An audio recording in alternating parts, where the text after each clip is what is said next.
సమస్త జీవులను పోషించువాడు, రక్షించువాడు, ముక్తిని ప్రసాదించువాడు ఆ పరమేశ్వరుడే. అన్ని బంధాల నుంచి, వ్యామోహాల నుంచి విముక్తిని కలిగించువాడు ఆ విశ్వేశ్వరుడే. అలాంటి ఆ సదాశివుడిని అనునిత్యం ఆరాధించినవాడు శ్రీరామచంద్రుడు.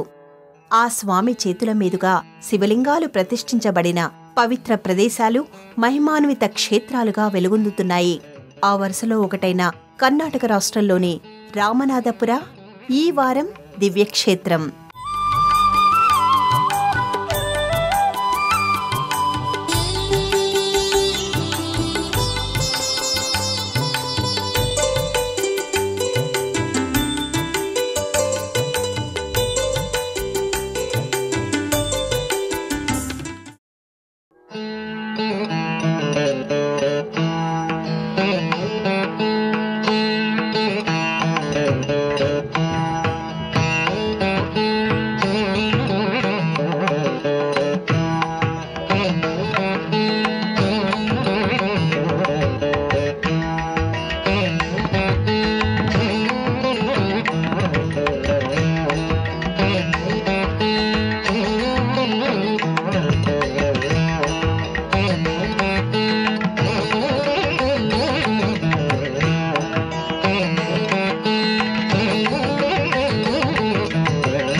శ్రీరామచంద్రుడి పాదస్పర్శ కారణంగా కర్ణాటక నేల పునీతమైంది.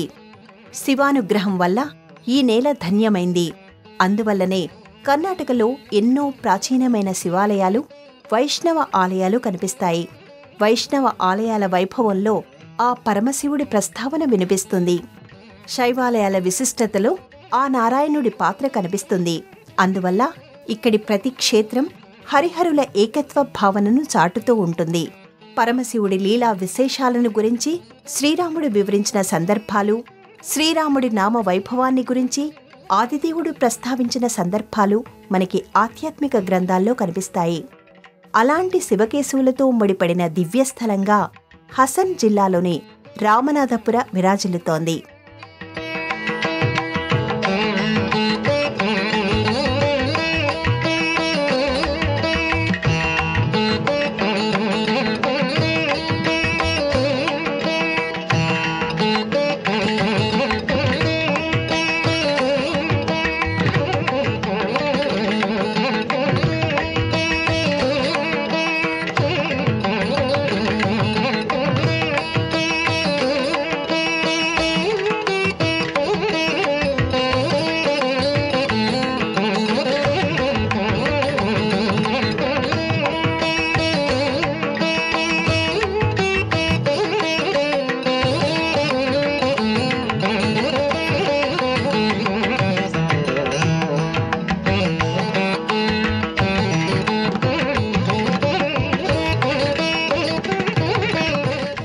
శ్రీరాముడు ప్రతిష్ఠించిన ఇక్కడి దివ్యలింగం రామేశ్వర స్వామిగా పూజాభిషేకాలు అందుకుంటుంది.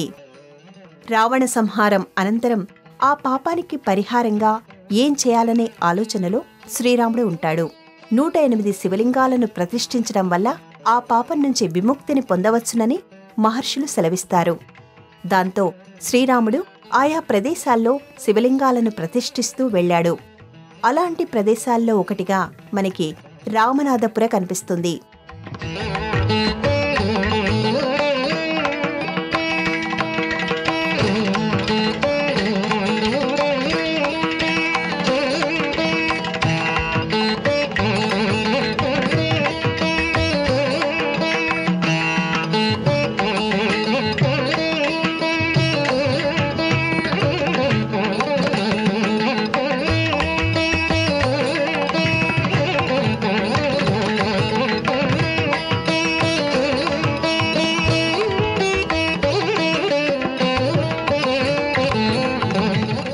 కావేరీ నదీ తీరాన గల ఈ క్షేత్రం దక్షిణ కాశీగా విరాజిల్లుతోంది.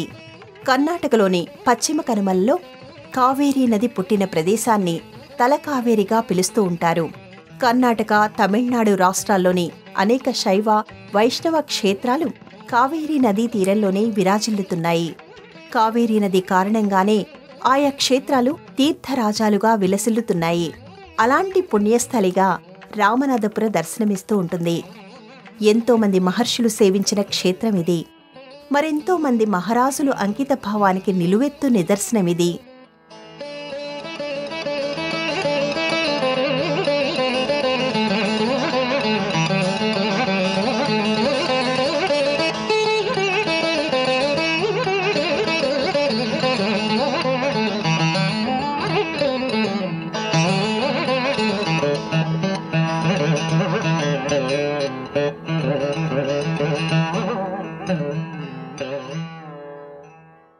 రామనాథపుర పూర్వనామాలుగా సంవర్తకపుర, త్రేతాపుర, వాహినకపుర కనిపిస్తాయి. అగ్నిదేవుడు ఇక్కడి కావేరీ నది మధ్యలో తపస్సు చేసిన కారణంగానే ఈ ప్రాంతానికి వాహినకపుర అనే పేరు వచ్చిందని చెబుతారు. ఇక్కడి కావేరీ నదీ తీరంలోనే అగస్త్య మహర్షి తపస్సు చేసుకున్నాడని, విశ్వామిత్రుడు కావేరీ నది ఒడ్డునే గల కపిలశిలపై గాయత్రీమాతను ఆరాధించాడని, శుక్రాచార్యుడు కూడా ఈ నదీ తీరంలో ధ్యానం చేసుకున్నట్టుగా స్థలపురాణం చెబుతోంది. వ్యాసరాయల వారికి ఇక్కడ హనుమంతుడి సాక్షాత్కారం లభించిందని అంటారు. నారాయణుడి లీలా విశేషాలు, శివలీలా విన్యాసాలను దర్శిస్తూ ప్రవహించే ఇక్కడి కావేరీ నదీ తీరం మహర్షులు, సిద్ధులు, యోగుల పాదస్పర్శచే పునీతమైంది. అలాంటి ఈ పవిత్ర ప్రదేశంలో శివలింగ ప్రతిష్ఠ చేయమని శ్రీరాముడితో చెప్పింది అగస్త్య మహర్షి అని అంటారు. అందుకు నిదర్శనంగా ఇక్కడ మనకి అగస్త్యేశ్వర ఆలయం దర్శనమిస్తుంది. అగస్త్య మహర్షి ప్రతిష్ఠించిన ఇక్కడి శివలింగం అగస్తేశ్వర స్వామిగా పూజాభిషేకాలు అందుకుంటున్నాడు. అగస్తేశ్వర స్వామి ఆలయమే మనకి రామేశ్వర ఆలయానికి దారి చూపిస్తున్నట్టుగా ఉంటుంది. ఇక్కడి నుంచి కొంత దూరం వెళితే రామేశ్వర ఆలయ రాజగోపురం కనిపిస్తూనే ఉంటుంది. రామేశ్వర ఆలయం పొడవైన ప్రాకారాలతో 7 అంతస్తుల రాజగోపురంతో ప్రాచీన వైభవాన్ని ప్రతిబింబిస్తూ ఉంటుంది. సీతారామ లక్ష్మణులు, హనుమంతుడు, గరుత్మంతుడు, శివపార్వతులు, గణపతి, మహర్షుల ప్రతిమలు మనకి ఈ గోపురంపై కనిపిస్తాయి. ప్రతి అంతస్తుకి ద్వారపాలకులు కలిగిన ఈ రాజగోపురం శోభాయమానంగా దర్శనమిస్తూ ఉంటుంది.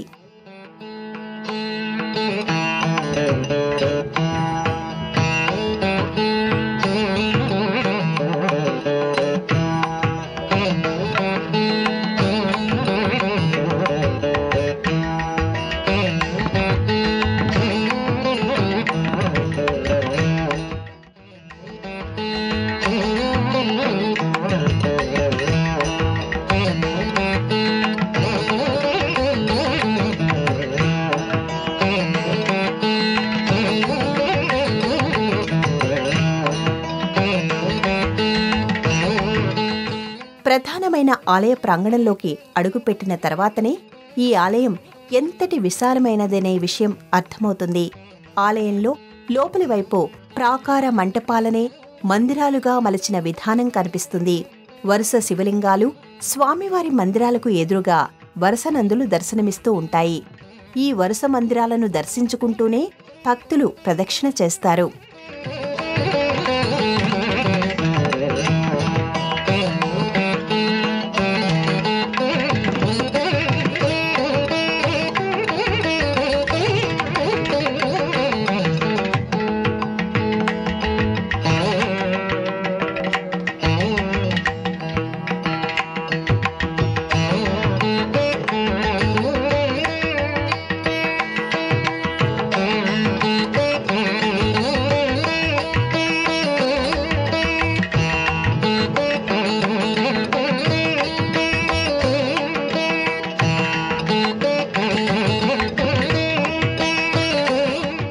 ముఖమండపం, రంగమండపం, భోగమండపం, అంతరాళం, గర్భాలయంగా ఈ ఆలయం నిర్మాణం జరిగింది.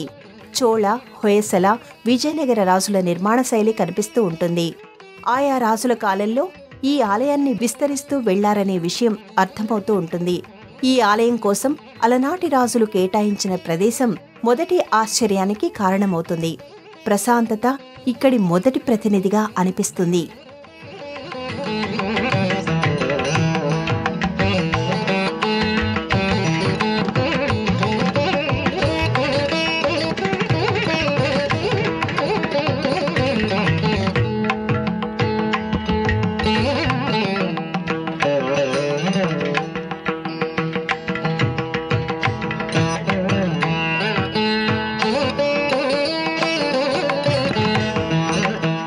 ముఖమండపం, సభామండపం సాధారణమైన స్తంభాలతో కనిపిస్తాయి.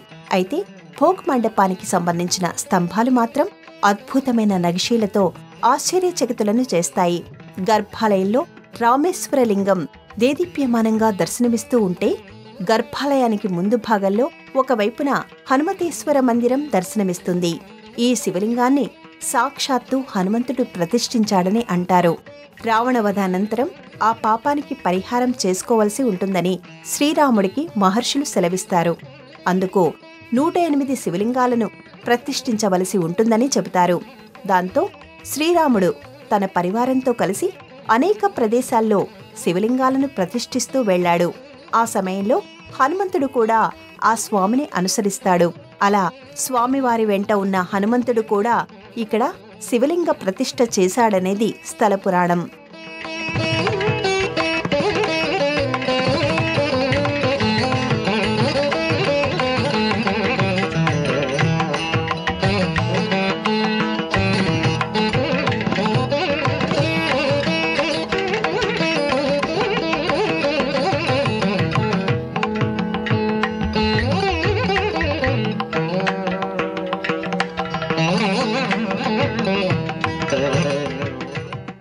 హొయసల రాజులు తాము నిర్మించిన ప్రతి ఆలయాన్ని చారిత్రక నిలయంగా, ఆధ్యాత్మిక ధామంగా మలిచారు. వాస్తుశాస్త్రానికి, శిల్పశాస్త్రానికి నిర్వచనంగా, నిదర్శనంగా నిలిపారు. ఇక్కడ శిలలు గ్రంథాలుగా మారడం, నగిషీలు పాఠాలు చెప్పడం కనిపిస్తుంది. రాళ్లన్నీ ఏకమై రామేశ్వరుడి మహిమలను చాటుతూ చేసే ఆలాపన వినిపిస్తుంది.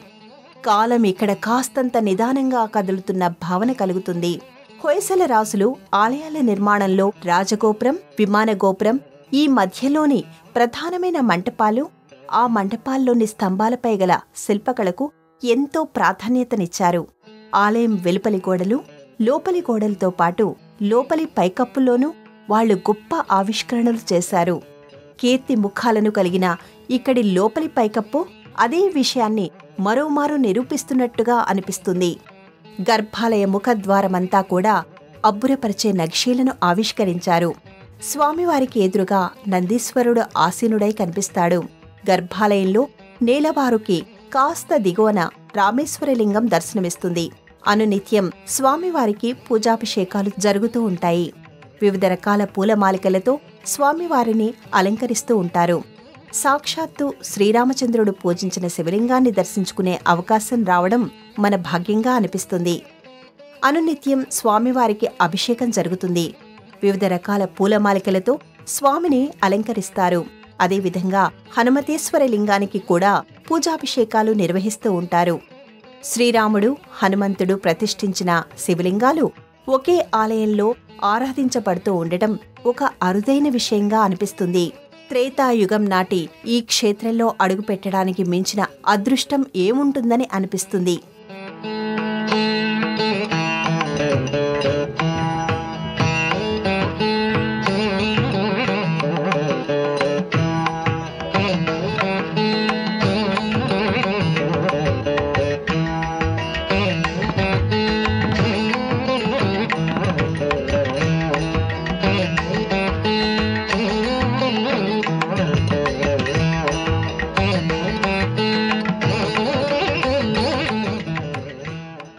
ఆలయ ముఖమండపం నుంచి గర్భాలయ సన్నిధికి చేరుకోవడానికి కొంత సమయం పడుతుందంటే, ఈ ఆలయం ఎంత పొడవైనదో, ఎన్ని మంటపాలు దాటుకుంటూ వెళ్లవలసి ఉంటుందో అర్థం చేసుకోవచ్చు. ఇంతటి పొడవైన ఈ ఆలయంలో గర్భాలయంలోని శివలింగాన్ని ముఖద్వారం నుంచే దర్శనం చేసుకోవచ్చు. స్వామివారిని చేరుకునే సన్నిధిలో ప్రతి మండపం, ప్రతి స్తంభం ఆ రామేశ్వరుడు లీలా విశేషాలను మనకి చెప్పడానికి ఆరాటపడుతున్నట్టుగా అనిపిస్తుంది.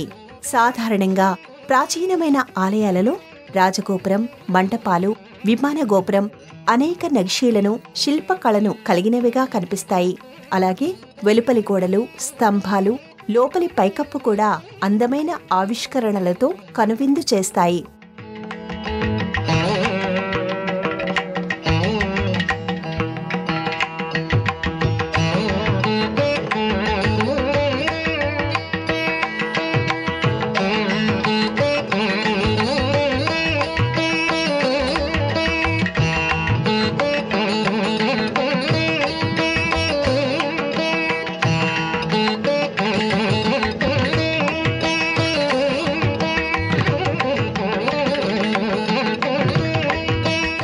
రామేశ్వర ఆలయంలో చుట్టూ ఉన్న ప్రాకార మండపాలపై కూడా అద్భుతమైన నక్షీలను ఆవిష్కరించడం కనిపిస్తుంది.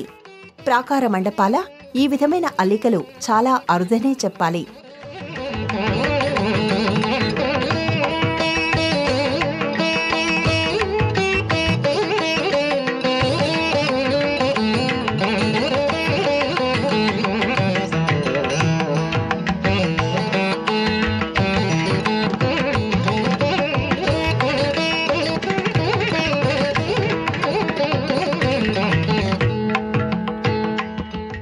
ఇక విమాన గోపురం విషయానికి వస్తే నక్షత్రాకృతిలో ఈ నిర్మాణం జరిగింది. విమాన గోపుర నిర్మాణ శైలిని అర్థం చేసుకోవడానికి చాలా సమయం పడుతుంది. శిలలను ఎలా అమర్చారు అనేది ఒక పట్టాన అంతుపట్టదు. సింహంతో పోరాడుతున్న ఒక వీరుడి శిల్పం మనకి విమాన గోపురం చేరువలో కనిపిస్తుంది. ఇది హొయసల రాజుల నిర్మాణం అనే విషయాన్ని ఈ శిల్పం చాటుతూ ఉంటుంది. హొయసల రాజులు ఒక లోగో మాదిరిగా అప్పట్లోనే తమ నిర్మాణాలపై ఈ శిల్పాన్ని ఏర్పాటు చేయడం విశేషం.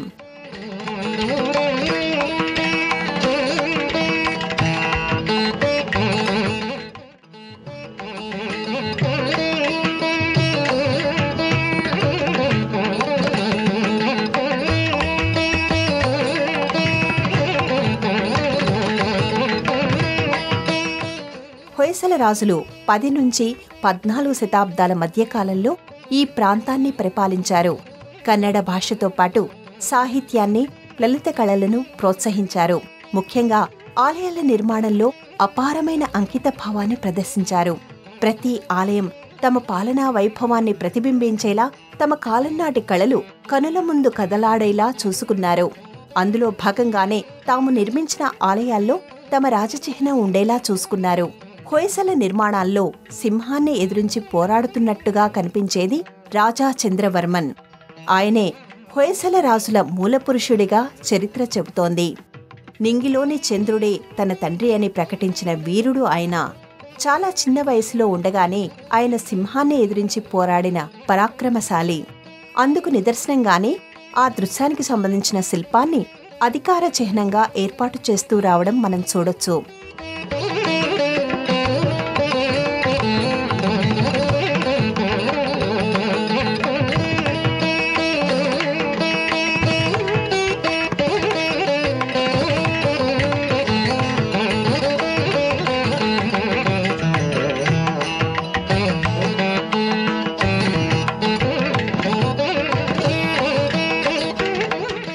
శ్రీరాముడు, హనుమంతుడు శివలింగాలను ప్రతిష్ఠించిన ఈ క్షేత్రాన్ని వ్యాసరాయలు వారు కూడా దర్శించినట్టుగా చరిత్ర చెబుతోంది. అందుకు నిదర్శనంగా ఇక్కడ వ్యాసాంజనేయ ఆలయం కూడా కనిపిస్తుంది. ప్రాచీనమైన హనుమ ఆలయాలు, మందిరాలు ఎన్ని ఉన్నప్పటికీ వ్యాసరాయలు వారు ప్రతిష్ఠించిన హనుమ ఆలయాలకు ఎంతో ప్రత్యేకత, మరెంతో ప్రాధాన్యత కనిపిస్తుంది. వ్యాసరాయల వారినే వ్యాసతీర్థులు అని కూడా పిలుస్తూ ఉంటారు. ఊహ తెలిసినప్పటి నుంచి విష్ణు భక్తుడైన ఆయన ఆ తర్వాత కాలంలో హరిదాస సాంప్రదాయాన్ని అనుసరించారు. కవి, పండితుడు అయిన వ్యాసరాయల వారు విజయనగర రాజుల కాలంలో ఆధ్యాత్మిక సలహాదారునిగా ఉన్నట్టు చరిత్ర చెబుతోంది.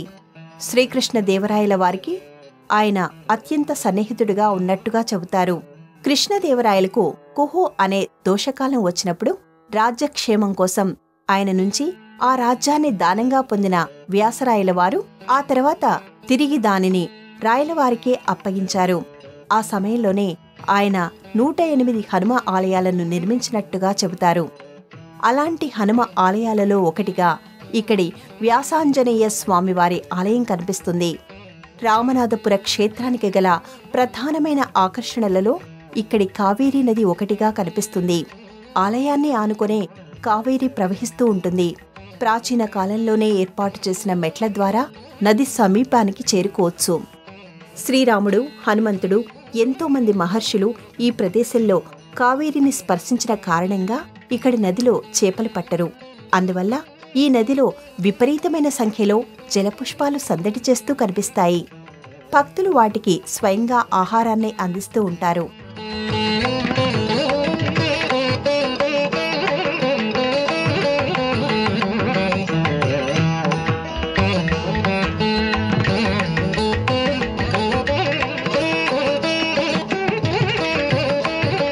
తమిళనాడులోని రామేశ్వర క్షేత్రం ఎంతటి ప్రాధాన్యతను సంతరించుకుని కనిపిస్తుందో, కర్ణాటక ప్రాంతంలోని రామేశ్వర ఆలయం కూడా అంతే ప్రాముఖ్యతను కలిగినదిగా కనిపిస్తుంది.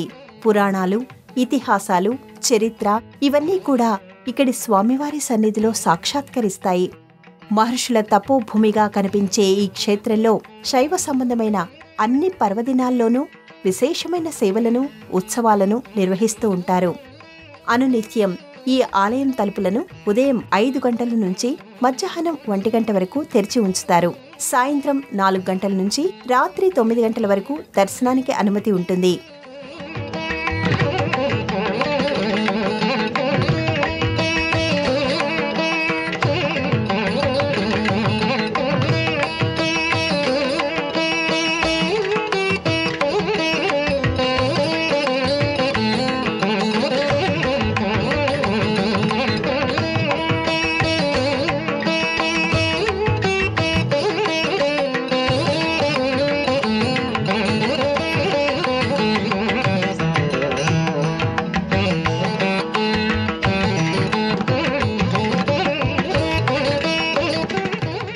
పవిత్ర కావేరీ నదీ తీరం, సీతారామ లక్ష్మణులు, హనుమంతుడు శివారాధన చేసిన పుణ్యస్థలం, ఎంతో మంది మహర్షులు దర్శించిన తపోవనమిది.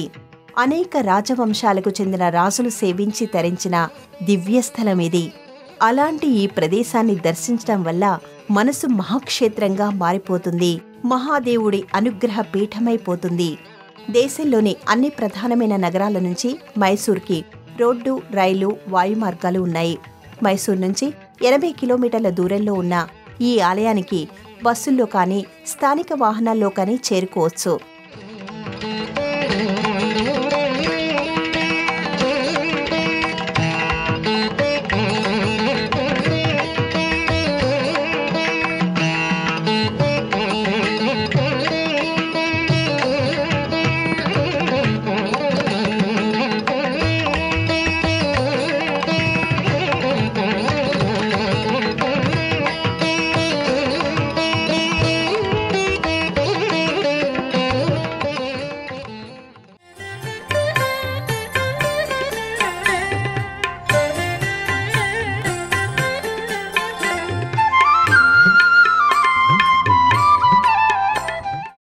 ఈ కార్యక్రమాన్ని తిరిగి చూడాలనుకుంటే www.youtube.com/@ETV Life Spiritual లో చూడవచ్చు.